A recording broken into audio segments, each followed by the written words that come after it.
Hey everybody, it's F-Bomb Fitzgerald, and in today's video, I wanted to share my thoughts on the sniper class in Team Fortress 2. The super short, condensed version of my argument is that the core concept of sniper in TF2 is flawed, and that's only compounded and made worse by several factors in its actual execution. I won't be commenting directly on the background footage I'm using here, but it does illustrate several of the key points I'm about to make. When thinking about Sniper's role in Team Fortress 2, I find it helpful to imagine the game if he did not exist.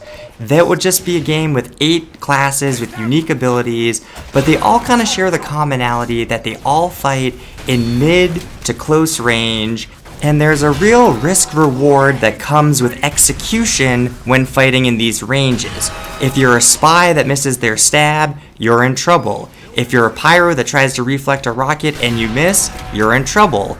If you're a demo man and you miss all your up-close shots, same for scout, you have to reload and you're gonna be in trouble. While there's a ton of nuance to how all 8 of the other classes play, they do share those fundamental similarities for risk-reward and the ranges that they fight at.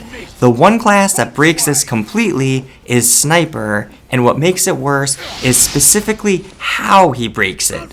Now, from a game developer diversity perspective, I understand why the devs thought it would be fun to mix things up by putting in a long-range class that is weak at close range fighting, but the way they executed this in practice was way too strong for his strengths and not nearly weak enough for his supposed weaknesses.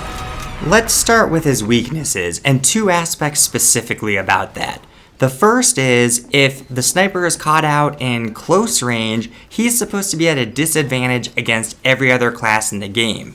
In practice, because random crits exist, and also the Jarate Bushwhacker combination, this isn't true at all. If he is caught out in close range, he can one-shot most classes, which completely negates his one supposed weakness.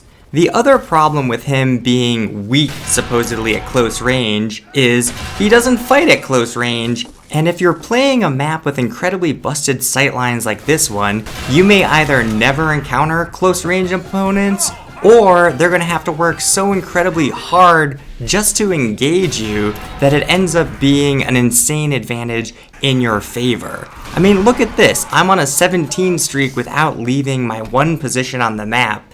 And if the enemy wants to counter me, what are they going to do? Use a Uber that they have to spend 40 seconds and then traverse sightlines to get to me?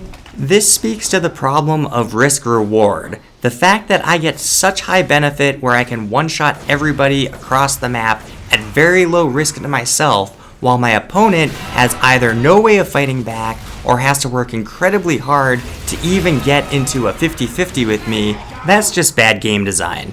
Let me know in the comments if you agree with my arguments or if you'd like to hear me expound on them. Thanks for watching, and I'll see you in the next video.